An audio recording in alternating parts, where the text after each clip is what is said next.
Hello students, आज का हमारा इंग्लिश का टॉपिक है क्लॉज। तो आज हम क्लॉज के बारे में चर्चा करते हैं।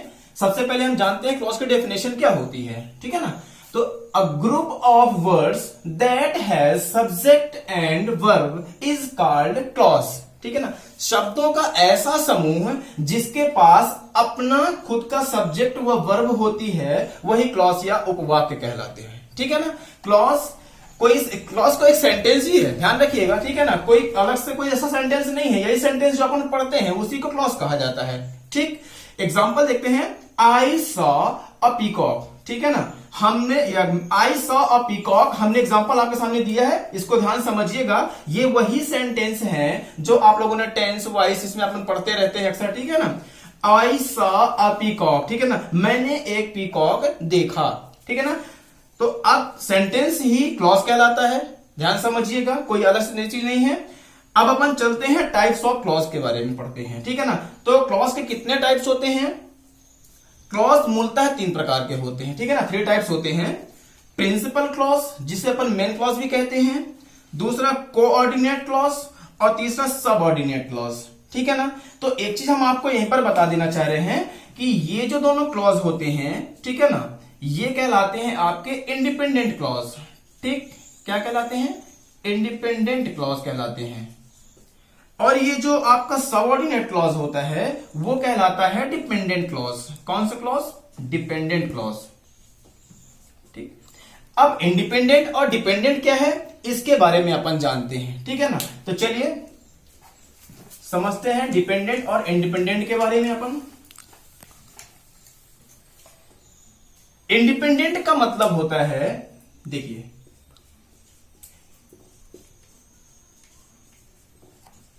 इंडिपेंडेंट का मतलब होता है पूरी तरह से स्वतंत्र, ठीक है ना। तो ऐसा सेंटेंस जो अपने आप में स्वतंत्र होता है, ठीक है ना, इंडिपेंडेंट क्लॉज कहलाता है। जैसे शी वेंट टू मार्केट, ठीक, शी वेंट टू मार्केट, ठीक है ना, वह बाजार जाती थी। समझिएगा बात को। She went to market, sorry,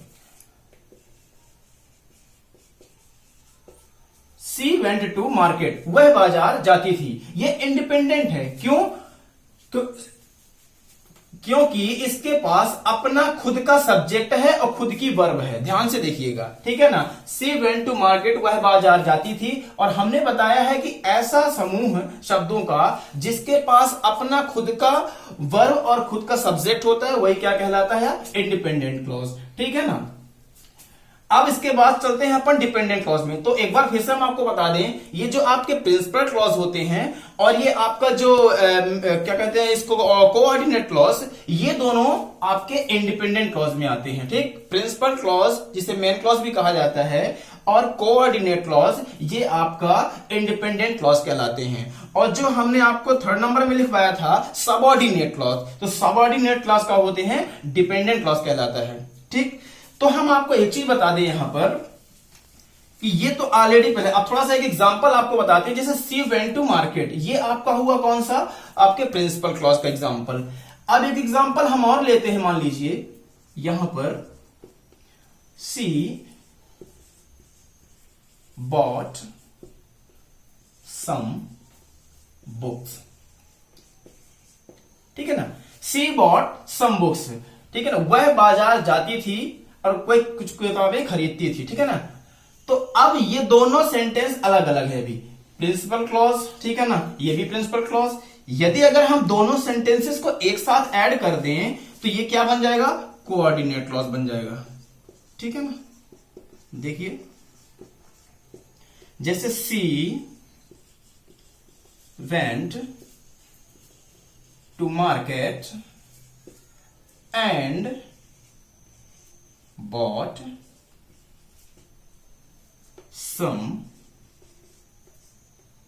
books. She went to market and bought some books. ठीक है, वह बाजार गई और उसने कुछ किताबें खरीदी। तो देखिए हमने 2 सेंटेंस जब अलग अलग थे तो ये क्या कहलाए थे? एक प्रिंसिपल क्लॉज हो गए अलग अलग। अब इन्हीं दोनों को हमने ऐड कर दिया तो ये क्या बन गया? Coordinate clause. यानी इसलिए हम कह सकते हैं कि दोनों sentence, she went to market ये भी अपने आप में स्वतंत्र है, सी बॉट सम बुक्स ये भी अपने आप में स्वतंत्र है।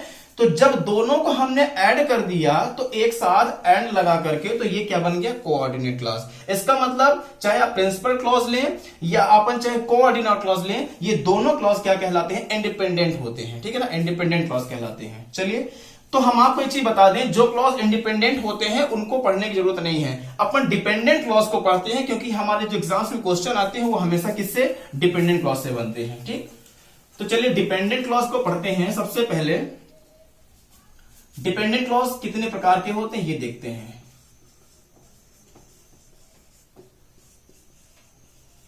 डिपेंडेंट क्लॉज पहला होता है नाउन क्लॉज, दूसरा होता है adjective clause,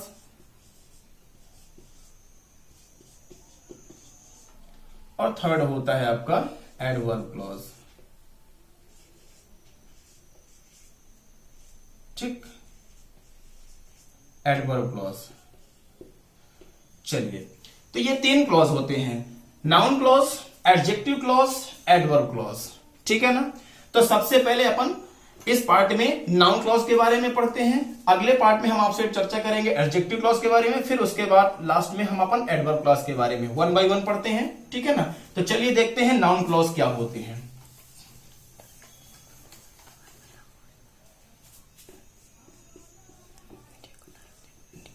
noun clause, noun clause में आपके कुछ वर्ड हम आपको बता रहे हैं, जैसे हु, वॉट, दैट, ठीक है ना, व्हाई, वेयर, ईटीसी। ये वेयर सॉरी, ये ऐसे वर्ड्स होते हैं, एक आपको पहचान बता रहा हूं, who, what, that, why, where, ये वर्ड जहां आपको मिले और यदि उसके पहले, ध्यान रखिएगा, उसके ठीक पहले कोई अगर नाउन नहीं है, नाउन ना हो, तो समझिए वहां पर नाउन क्लॉज होता है, ठीक है ना। वो क्या होगा, नाउन क्लॉज होगा। नाउन नहीं, ध्यान समझिएगा, नाउन ना होगा तो वो क्या कहलाएगा, नाउन क्लॉज कहलाएगा, ठीक है ना। एग्जांपल लेते हैं अपन, जैसे I fear that I shall fail. I fear that I shall fail. मुझे डर है कि मैं फेल हो जाऊंगा। ध्यान रखिएगा, मुझे डर लगता है कि मैं फेल हो जाऊंगा, मुझे इस बात का डर है। देखिए दैट है ना, इस दैट के पहले कोई भी नाउन आपको नहीं है। आई फियर, फियर क्या मेन वर्ब है, ठीक है ना। तो इसलिए ये क्या होगा, यहां पर नाउन क्लॉज होगा। कौन सा क्लॉज होगा यहां पर, noun clause, that I shall fail, ठीक है ना। I fear that I shall fail. Same example कुछ और लेते हैं, देखते हैं। I don't know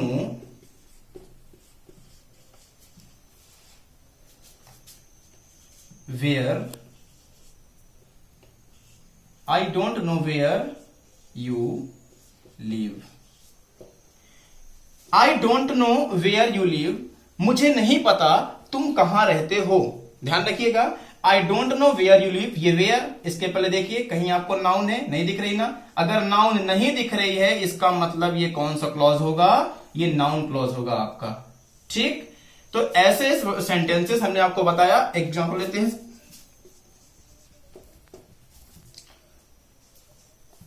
where you are going is good place.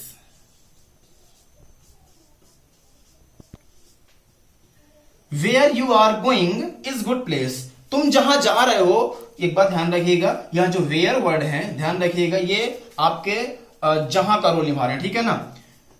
Where you are going is good place, जहां तुम जा रहे हो वह अच्छा प्लेस है, अच्छा स्थान है, ध्यान रखिएगा, ठीक ना। यहां पर वेयर का यूज क्या है, यहां कहां नहीं लेना अपने को, जहां, ठीक है ना। Where you are going is good place, जहां तुम जा रहे हो वह इज अ गुड प्लेस, वह एक अच्छा स्थान है, ठीक है ना। तो इसमें भी देखिए वेयर है, इसके पहले कोई नाउन नहीं है, ठीक। यहां दैट, इसके पहले कोई नाउन नहीं। यहां वेयर, इसके पहले कोई नाउन नहीं, इसलिए अपन क्या कहेंगे, ये क्या है, एक नाउन क्लॉज, ठीक है ना। किसका एग्जाम्पल हुआ, नाउन क्लॉज का। समझ में आया आपको।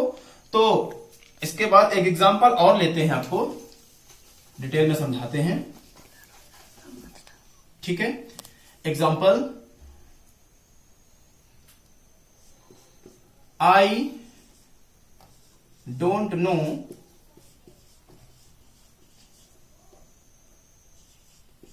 why she